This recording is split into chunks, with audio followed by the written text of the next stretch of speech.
आज हम लोग देखेंगे कंपोनेंट्स ऑफ फूड, भोजन के घटक। फर्स्ट चैप्टर है 6 क्लास का। हमारे शरीर में वृद्धि एवं विकास के लिए विभिन्न प्रकार के पोषक तत्व की आवश्यकता होती है। इसे सम्मिलित रूप से भोजन से प्राप्त किया जाता है। ठीक है, पोषक तत्व के निम्नलिखित प्रकार एवं स्रोत। फर्स्ट क्या है आपका? कार्बोहाइड्रेट है। फर्स्ट क्या है? कार्बोहाइड्रेट। तो कार्बोहाइड्रेट किस में पाया जाता है? तो गेहूं में, चावल में, बाजरा में, तरबूज में, मक्का में, आम में, गन्ना में, आलू में और शकरकंद में। कार्बोहाइड्रेट क्या है? इसका परीक्षण आयोडीन से किया जाता है, जिससे नीला काला कार्बोहाइड्रेट के जल में घुलनशील रूप को मंड कहा जाता है। इसे ऊर्जा देने वाला भोजन भी कहा जाता है।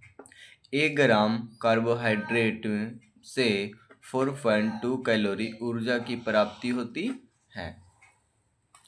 जिससे इसमें कार्बोहाइड्रेट के स्रोत क्या क्या हैं देख सकते हैं। कार्बोहाइड्रेट के स्रोत क्या क्या है?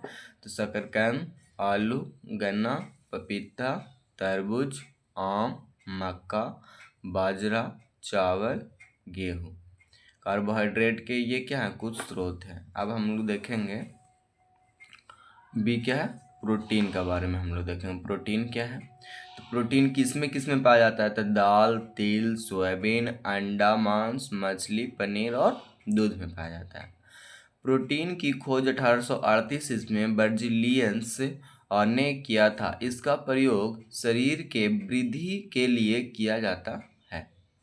इसका परीक्षण कॉपर सल्फेट से किया जाता है, जिसमें बैंगनी रंग प्राप्त होता है। अगर बैंगनी रंग प्राप्त होगा कॉपर सल्फेट में, तो क्या रहेगा? आपका प्रोटीन रहेगा। 1 ग्राम प्रोटीन से 4.1 कैलोरी ऊर्जा की प्राप्ति होती है। प्रोटीन की कमी से मरासमस एवं क्वाशिओरकर रोग होता है। अब इसमें प्रोटीन का जो स्रोत है, इसमें क्या है? 2 स्रोत होते हैं। एक होती है पादप स्रोत और एक होती है जंतु स्रोत। पादप स्रोत में आपका क्या क्या आता है? चना, मूंग, तुअर दाल, राजमा, सोयाबीन और मटर। ये पादप स्रोत हो गए। जंतु स्रोत क्या है? तो मांस, मछली, पनीर, अंडा, दूध। ये सभी आपका क्या है? जंतु स्रोत है। नेक्स्ट हम लोग देखेंगे वसा। हम लोग क्या देखेंगे? वसा के बारे में। तो वसा का स्रोत क्या क्या होता है? मांस, मछली, अंडा, दूध, पनीर, तेल युक्त भोजन, मूंगफली, गिरी। मतलब जितना भी तेलहन चीज होगा वो किस में आता है? वसा में आता है। और प्रोटीन में पूरा दलहन चीज आता है। वसा क्या है? वसा का खोज 1943 ईस्वी में बलोर ने किया था। 1 ग्राम वसा में 9.2 कैलोरी ऊर्जा मतलब एनर्जी प्राप्त होती है। इसे अत्यधिक ऊर्जा देने वाला भोजन भी कहा जाता है। वसा की कमी एवं अधिकता दोनों से क्या होती है? कुपोषण। अगर कम भी खाते हैं तो दिक्कत है, ज़्यादा भी खाते हैं तो क्या है? दिक्कत है। वसा के जो स्रोत हैं वो 2 प्रकार के, एक मूंगफली, तेल, गिरी, और जंतु स्रोत में आते हैं मछली, अंडा और मांस आते हैं। ठीक है, अब हम लोग देखेंगे नेक्स्ट है विटामिन। इसका खोज फंक ने किया था। इससे किसी भी प्रकार की ऊर्जा की प्राप्ति नहीं होती है। यह शरीर की उपचयी क्रिया एवं रोगों से बचाने में क्या करती है? सहायता करता है।